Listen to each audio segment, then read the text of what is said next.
you guys may already use WebGME or would like to use WebGME, so one question could come up: how reliable is WebGME?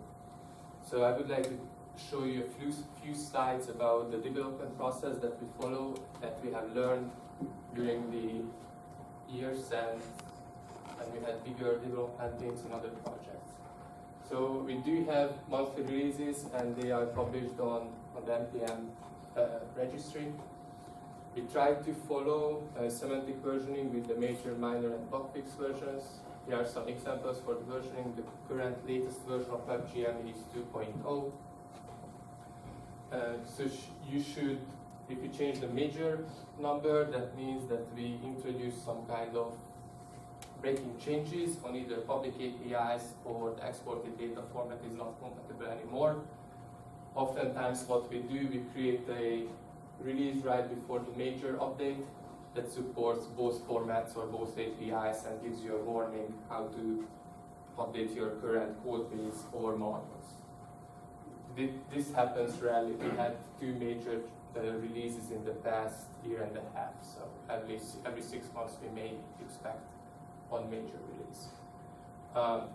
We do the minor releases monthly, and as bug reports are coming in, we do bug fix releases as needed. We do our development process on GitHub, so everything is visible and transparent for you. You can look at the GitHub issues and pull requests. We consider the master as our always stable branch, so if you would like to experiment with the latest features, you can use the master branch.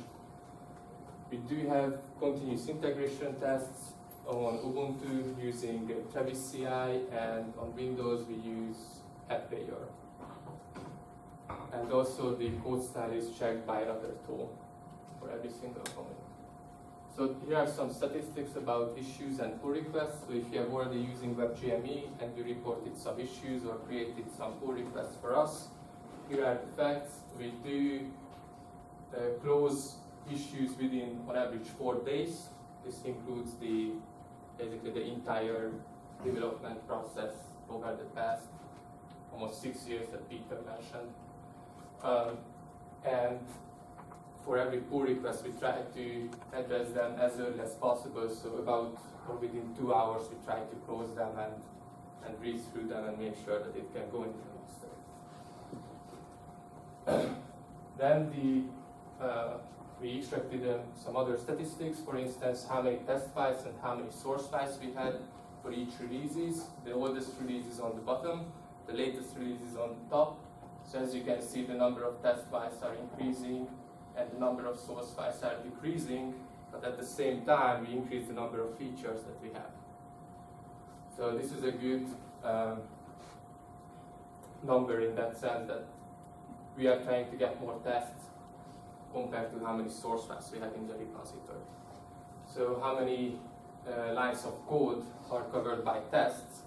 Again, for each release, you can see we started at 0.7 last January, and we didn't have too many tests covered, too many lines of code, and the number of tests code, again, it's the lines of code, is around like 40-ish thousand, where at the same time the source is decreasing at the moment. Then the number of server-side and client-side tests. I would like to point out one thing, that we don't have automated tests for the UI. So if you click on a button and it doesn't work, we don't have tests for it. So we appreciate any bug reports, feedback, or if somebody sets out automated tests for the UI, that would be great. We didn't spend time on that, but we spent significant amount of time to increase the number of server tests and client tests. So when I refer to client tests, Peter showed that there is a JavaScript, there's a thick JavaScript API running in the browser, and we have really good test coverage for the JavaScript API, but we don't have tests for the UI pieces themselves. Then, okay, we have like roughly 2,000 tests total, but you may ask that, okay, what is the coverage? So, as you can see, our coverage increases. So the blue line shows the total number of, or total lines of code that are loaded during the tests. and the red shows our coverage.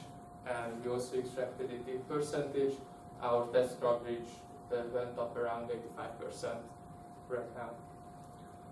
So whenever we do a check-in, obviously these tests are executed automatically, and if everything is green, we have a kind of high confidence that we didn't break anything, at least in the major APIs that everybody is already using.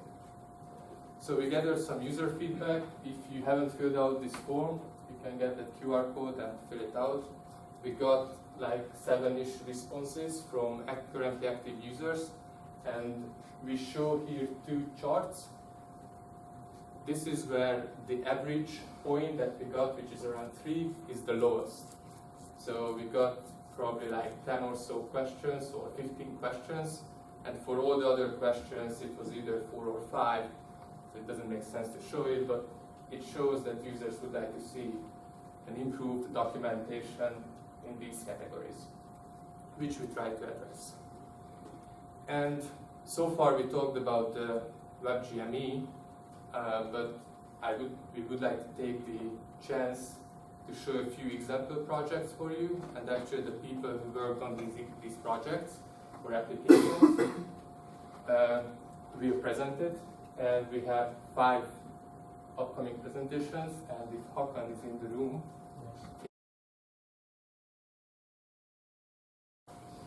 Hey everyone, my name is Hakan, and I'm going to talk about integrated development environment for TinyOS applications, of course using WebGME. So let me talk about TinyOS briefly. It's an operating system designed for resource-constrained devices.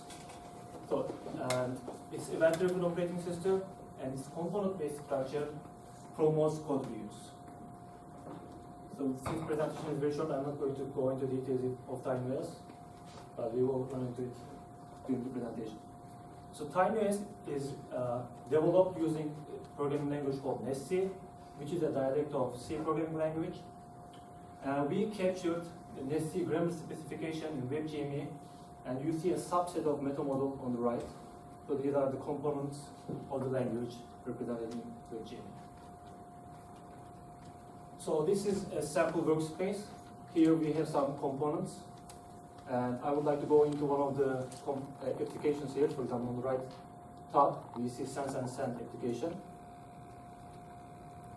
So this component is composed of 6 other components, and the relations shows how the subcomponents interact with each other, how they use them.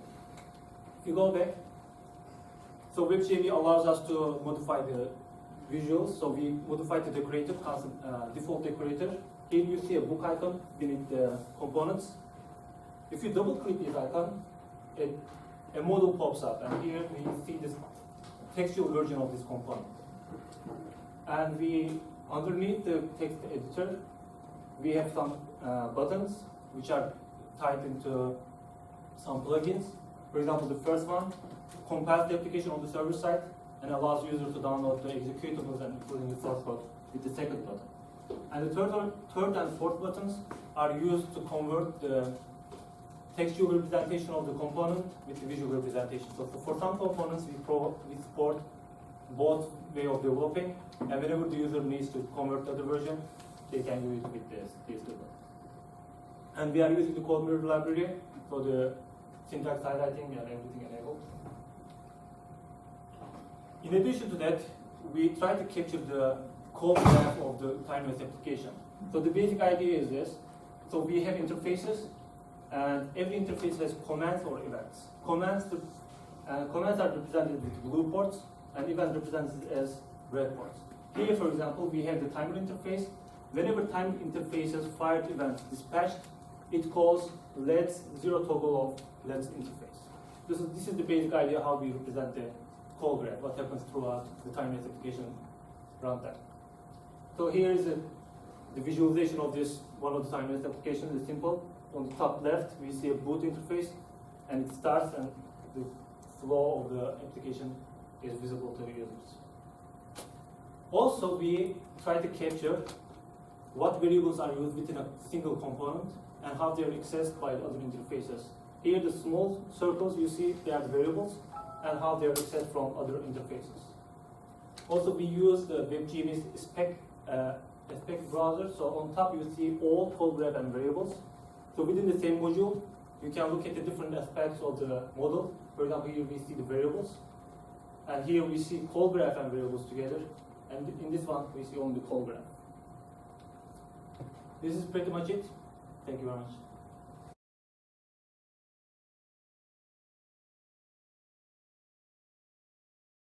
Hey guys, my name is Nag, and we are working with SD, the folks here on the second floor, and this project is about providing a modeling language for expressing the safety and reliability assurance case. For those of you who don't know, SD folks work with, are primarily interested in reliability of their electronic systems when they are, especially those which are hosted in space satellites. They want to know that these systems are working even in the face of radiation effects. So right now they are working on building CubeSats, or rather payloads for CubeSats, and CubeSats are rather inexpensive satellites, so they don't have the luxury of using hardened electronics, so they use component off-the-shelf electronics, and they want to have some model-based representation because their sponsors, NASA, are forcing them to go into this model-based systems engineering route. So we came in, and with WebGME support, and thanks to the support of the team, we have been developing some languages here. A short introduction here to a modeling framework, goal structuring notation. Goal structuring notation was introduced at the University of York in Britain, and the idea is to be able to graphically represent an argument, and it has goals, and then you can define them into sub-goals. You can provide your strategies for why you are doing certain refinements, and then you have solutions at the bottom which express the evidences that the parent goal is satisfied and things like that. So essentially, instead of writing a document saying, hey, this system design caters to these particular specifications and things like that and does its job well, there is, like any other model-based systems engineering artifact, you have a graphical way of representing your argument and encoding it. But goal structuring notation by itself will not help the cause. So we brought in other system modeling frameworks that we know of, SysML, like the block diagram representation of the system, fault propagation models, and we are working on getting behavioral model and function. And we also have some functional specifications that can be encoded. The idea is that while you are presenting an argument for your design, that it is reliable, radiation reliable, etc., you are also able to relate it to other models of the system. And of course, there's nothing fancy in whatever I talked about, but the WebGME provides a great interface for modeling this. In short, what is it that we have done which is a little more than what WebGME supports, or what are the features that we have used? We have primarily developed a couple of decorators, and we are working on developing certain plugins which are what we used to call as interpreters. And as you, I don't know how clearly it's visible here, but each of these objects which I was talking about in the goal structure notation, the elements are goals or strategies. The description, the related text is rendered right there. I don't know how well you guys can see it, but that's one of those decorators that we wrote, and it brings into context references other entities and other models. Let's say you are referring to a component model that you have, a component in another system model that you have, then those are referenced here. Or if you have certain strategies which are based on certain functional goals, then those are represented here. Unfortunately, I cannot show the real model that the SD folks are developing for their proprietary reasons. They have some proprietary agreements with Broadcom, but if it's grayed out, it's grayed out for the purpose. So this is the block diagram model, and we wanted to bring in a SysML-like look and feel. Again, we wrote another decorator where the instance name, the type name, and the ports have a SysML-like look so that they pour over the boundary and things like that.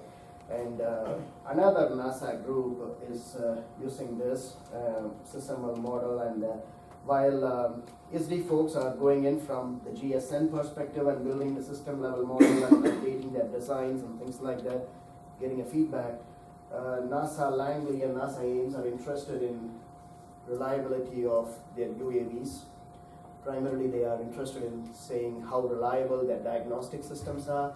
So these block diagram models internally have a fault model, fault propagation model, so they can understand how the faults are propagating.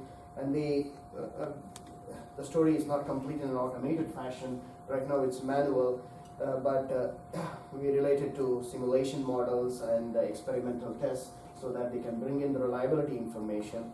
The whole idea is, as the project evolves, they can somehow stitch together these models and generate these arguments, at least templates of these arguments on the fly. Thank you.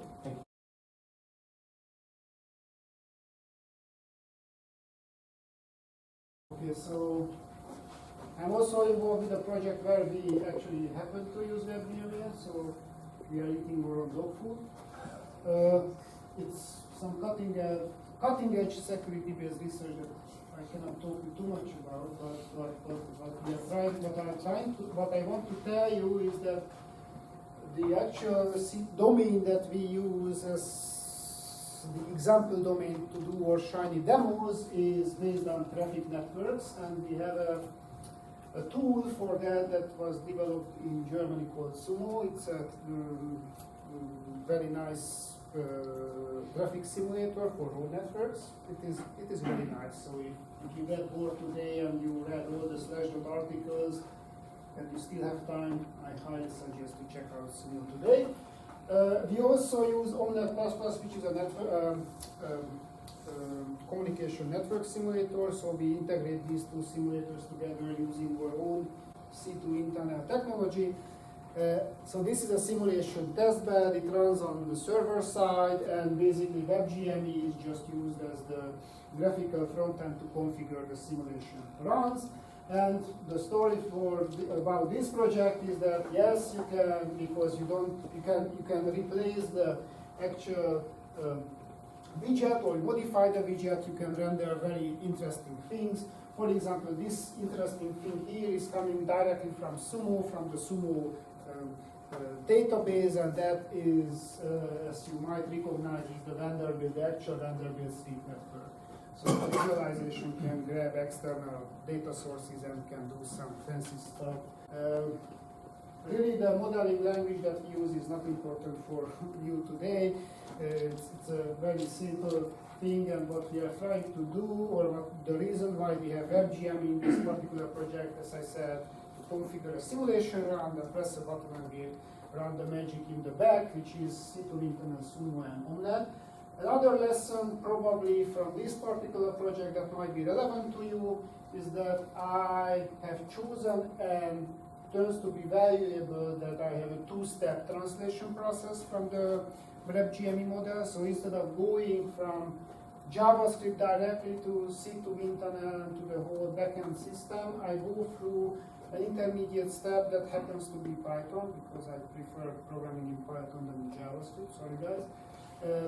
And one obvious benefit of doing so, and that's a lesson for me, is that you can test your analysis tools, your backend analysis tool, without mucking around again and again in the browser. So you can basically synthesize, you can manually create some input for this, for the heavy lifting part of your code, and the JavaScript part, if you wish, just remains a very thin transformation layer which takes the graphical model or the WebGME model and creates an intermediate representation for your heavy lifting interpreter and analysis tools, which actually Python, MATLAB, whatever.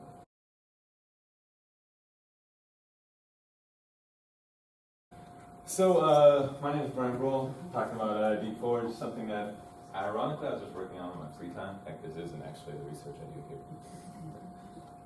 Tough crowd. Anyway, so first, some background is basically the idea with Deep Forge is that it's an IDE or development environment to help people with deep learning. So before we get into it, deep learning is machine learning using an artificial neural network with many layers, with more than 2. It's pretty popular right now. Like, if you click on these links, so not to be too awkward, but you guys obviously can't click on these links. But if you could click on these links, you would see that the first one here is AlphaGo. It's most people I think have probably heard about this. Basically, Google created something called AlphaGo, which is using neural networks to play the game of Go, which is supposed to be one really hard game to beat. It's done by, I believe, Google DeepMind. There's another one called iStream, where they set up 2 convolutional neural networks, basically where they did adversarial machine learning. So basically you had one model that was creating fake images and one that was trying to predict them. So then they trained each other, hence the adversarial part. Anyway, and then of course there's MNIST and all sorts of challenges on Kaggle. So now jumping more into what Deep Forge is itself, is Deep Forge is trying to capture, or trying to be a domain-specific editor for deep learning, where it's completely end-to-end. So ideally, it would be like, the technical term I believe is idiot-proof. Anyway, man, you guys just have no reaction. This is crazy. Anyway, so essentially, providing as much, leveraging as much domain-specific knowledge as we can to provide more support than you would get in something normally like IntelliJ or Eclipse or something like that, where you might be doing your deep learning stuff right now. That, and I should have probably thrown a picture up here, but if you check out like GoogleNet, which is one cutting-edge architecture from Google, I believe it had 166 like layers, which you can kind of set up as a directed acyclic graph. If you look at the configuration file for this, I think it's a little over 3,000 lines. So it's a whole lot nicer to look at a visualization of it than 3,000 lines of JSON-like text called prototext. Anyway, so since I was kind of brushing through these slides this morning and just like sending them to Patrick, I just have some screenshots to kind of take us on a visual journey, I guess, of what it looks like. So the main page right here is just, this is what the root node looks like in this customized version of WebGME, that I'm obviously calling Deep Forge. As you can see here, I got rid of the part browser because I didn't really like it. And I got rid of the visualizers panel, as well as the property editor and the tree browser, because I wanted to hide out as much of the extra things as I could and try to whittle it down to the simplest UI as possible. So here we have the architectures, which are basically the specific machine learning algorithm or process that we're going to go through when we actually train a model. Then we have the trained models, a place for the data, and then a place for labeled data if we have some labeled data. If we click on the architectures link, we get a link of all of our architectures. Here's a custom visualizer for Deep Forge. Specifically, this makes directed acyclic graphs. Unlike using a part browser, it actually expects you to create these nodes to be connected, so you get more context information about what kind of nodes you're adding next. Because if I want to add a node after this convolution layer, there's a little plus button underneath it where I click on that plus button, and then I only see all the nodes that make sense after a convolution layer. Basically, I was trying to minimize all the visual clutter that you get when you're looking at all possible nodes that could be placed in the current active node. You can also enforce other things too, like the visualizer is written in a way where you can add your own constraints too. So I could say, oh, if there isn't another layer of a given type, I know that there's only going to be that one, so don't show it as another option, etc., etc. It also has in-place editing, because I wanted to still have all the functionality of the part browser and the property editor. So if you want to edit your attributes, you can actually select a node, and it'll expand, and then you can click on like a drop down here. Now I'm talking about different filters for that layer. You'll also notice we have a fob button in the corner. So in the top, there are no buttons up here, so I removed all of those and placed a breadcrumb header, or what I call breadcrumb header. So it gives you the names of all of the nodes all the way back to the root, because sometimes you like to click to the parent, but sometimes I like to jump 4 back or 3 forward, whatever. Okay, you can't jump forward, but back anyway. But as I mentioned before, we've got this fob in the corner because this fob has to replace the plugin button because if we don't have if we get rid of all the buttons up there, we have no way to run plugins. So now we use this Google's material design style to run your plugins as well as create custom actions. This plus button will actually generate all of the execution files that you need to train this architecture and send them out to remote machines using the WebGME's executor framework, train your models, and then give the results back to you in the model. So ideally, the people using this wouldn't need to know anything about what is actually doing your execution. But if you want to see it, I still do have a plugin there that'll just let you download all the execution files. This one, again, I mentioned that I did this quickly this morning, right? Okay, so as you'll notice, we have a table here with nothing in it. I didn't really have time to train models, and I was like typing like a crazy person, screenshot, gimping like a champion. Anyway, so this is another visualizer. This one basically would give you the name, the architecture it was trained on, the data it was trained on, and the current status. So this will tell it when you actually click on that play button I showed you before. It shows a model here, and it shows it in yellow saying it's training until it's done, then it gives you the trained model, et cetera, et cetera. This is an example of where I actually use this WebGME fob icon to do an action that's not running a plugin. If you press this, it assumes that you want to create a new model, so it brings you back to square one to create an architecture. Anyway, we made a bunch of component libraries about doing this. So we have a simple nodes one, which converts the WebGME nodes into JSON format, so it makes it easier for code generation. The fob, which I pointed out, the easy dig, the breadcrumb header at the top, the whole layout, in other words, getting rid of the side panels, both CHF layout, center, header, footer, and an auto visualizer.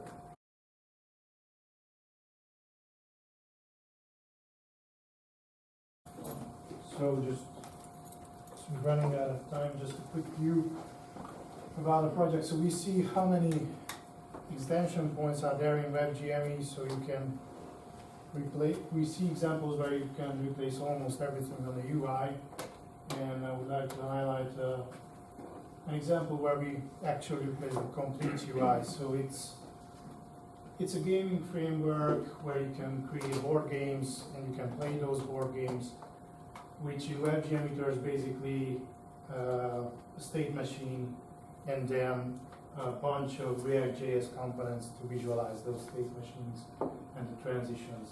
So here's the model itself, but the UI, what you would see if you would use this is nothing like WebGME. So this is a good example that if you wish, you can get rid of the complete UI if you have some specific needs and basically do whatever you want with your models. So yeah, it's like how you set up your tiles on your board, and then there is another place where you can actually write in your own rules like JavaScript, and then this is how you play. So basically what the models do is just connects you to the mouse events, and then you changing the model. But because of WebGME, it's already on the web, it's already multiplayer, so every good thing comes with it.